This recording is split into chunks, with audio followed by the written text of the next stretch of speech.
It's good though. It ain't no beef. I don't want no problem with y'all. I'll fight you though if you want to. And I just want to fuck up his roll out about that whole ass shit he do behind the scenes. It's good though. Talking about you don't want to go diamond for diamond, dollar for dollar, chopper for chopper. This man, shit. I go story for story. Stop talking to me, man. I said what I said, man. All you, I don't give a f. You can do whatever. Any one of you talking about, and your side is nowhere near turned as mine. Notice when it put on all YBO ice talking this rich me, man. Who touched the M besides him? I want to know. Nah, I quit, Offset. On my daughter, I ain't gonna respond to none of them bitch ass niggas no more. Tell them niggas fuck with me. Fuck all them bitch ass niggas. Just let me get on this bitch ass nigga ass. No. Like 10 minutes before you clap. Take 10 minutes before I decide.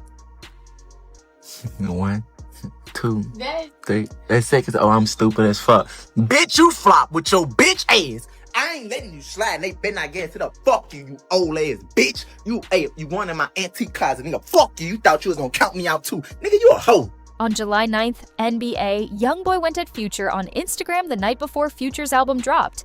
On July 10th, Youngboy sat down on Offset's Instagram Live, publicly apologized to Future on camera, and told the world he was done with it.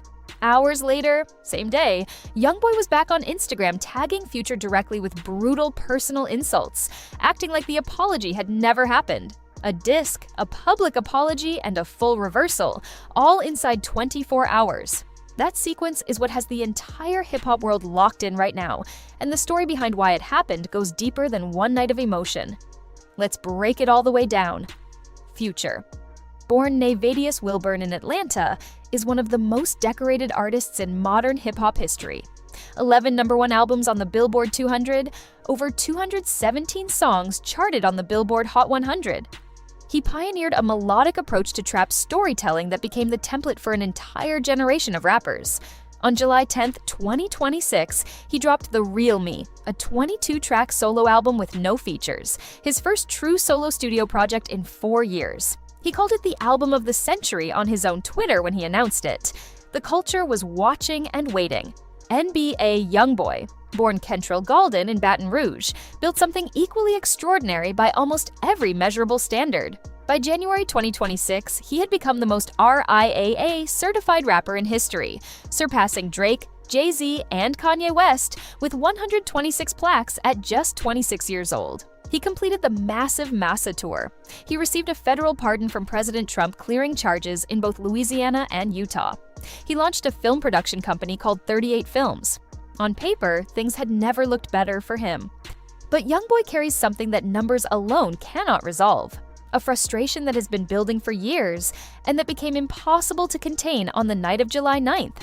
This did not start on album night. It started on February 8th, 2026, when Youngboy posted a challenge on Twitter that immediately got the rap community buzzing. 15 songs each. Loser never raps again. He was not asking. He was declaring that nobody in the game could go toe-to-toe with his catalog and walk away standing. Versus TV amplified it immediately, asking who Youngboy should go against. The internet went to work. Multiple names came up, but the one that kept rising to the top based purely on solo output and undeniable catalog depth was Future. Youngboy saw that conversation gaining traction and dismissed Future immediately and sharply, making it clear that in his view, Future did not belong in that ring with him at all.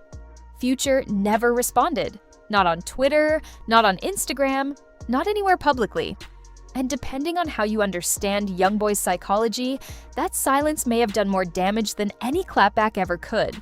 Because in Youngboy's world, being ignored by someone you just challenged publicly is not neutrality. It reads as dismissal. It reads as Future not considering him worth acknowledging. Analysts who follow Youngboy's public behavior closely believe that quiet dismissal planted a seed of frustration that spent months growing underground before it exploded on album night. There is also a structural dimension here that goes beyond the personal. Future represents everything about the traditional music industry that Youngboy has spent his entire career existing outside of. Major label support, mainstream radio presence, industry cosigns from the biggest names in music across a decade-long run.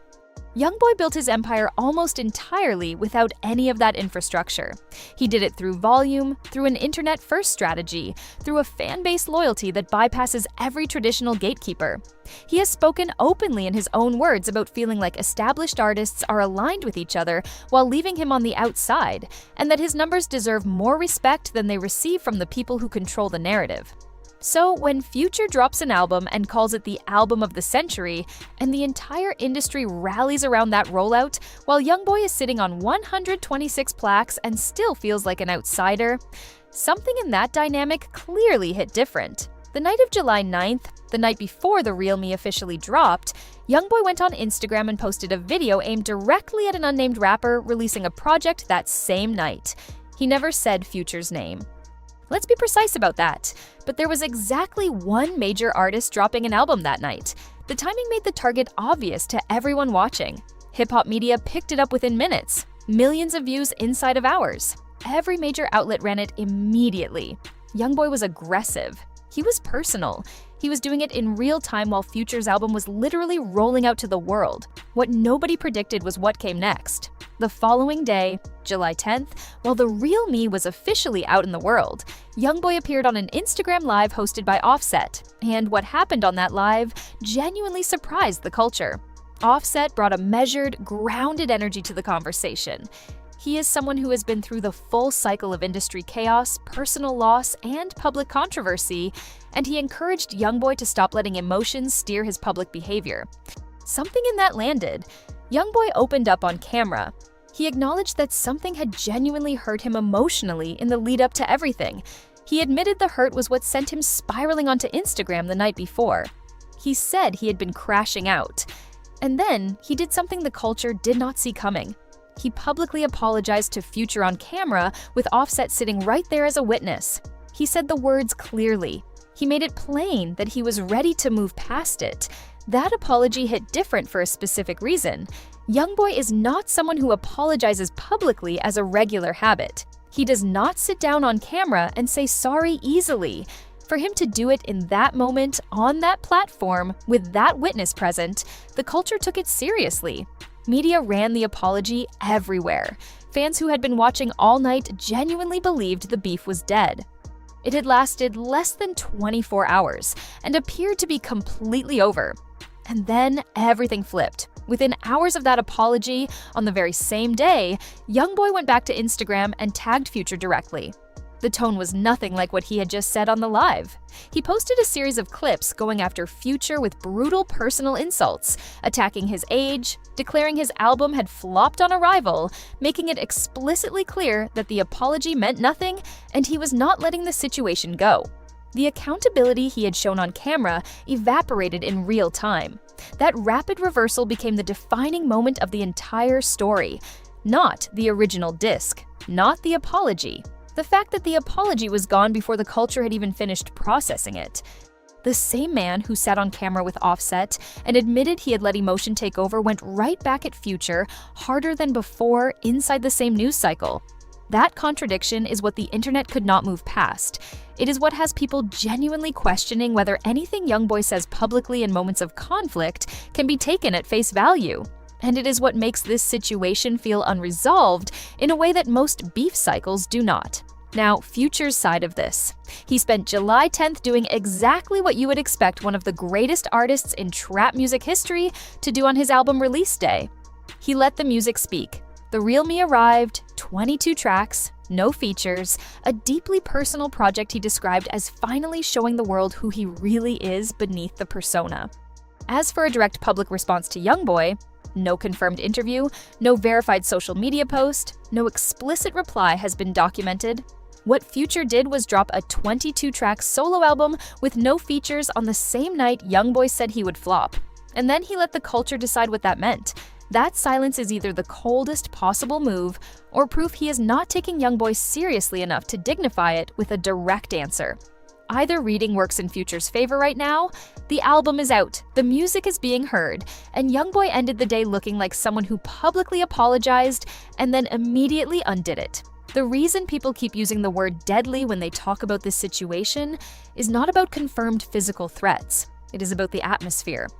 The personal nature of the insults, the direct tagging, the apology that reversed itself inside of hours, and the unresolved tension between two artists with massive and deeply passionate fan bases, all of that creates an energy that feels genuinely volatile. Youngboy has already demonstrated in the span of a single day that he cannot hold himself to his own resolutions. That unpredictability is what has the culture on edge. Nobody knows what the next move looks like. Future has not blinked. Youngboy has not stopped. The feud is unresolved, and nothing that has happened so far suggests either man is ready to fully walk away. The culture picked a side fast. Now it is waiting to see if Future responds directly, or if he continues letting the real me do the talking for him. What do you think? Does Future need to respond, or is the silence already winning? Drop your take in the comments. Subscribe for every update as this situation develops.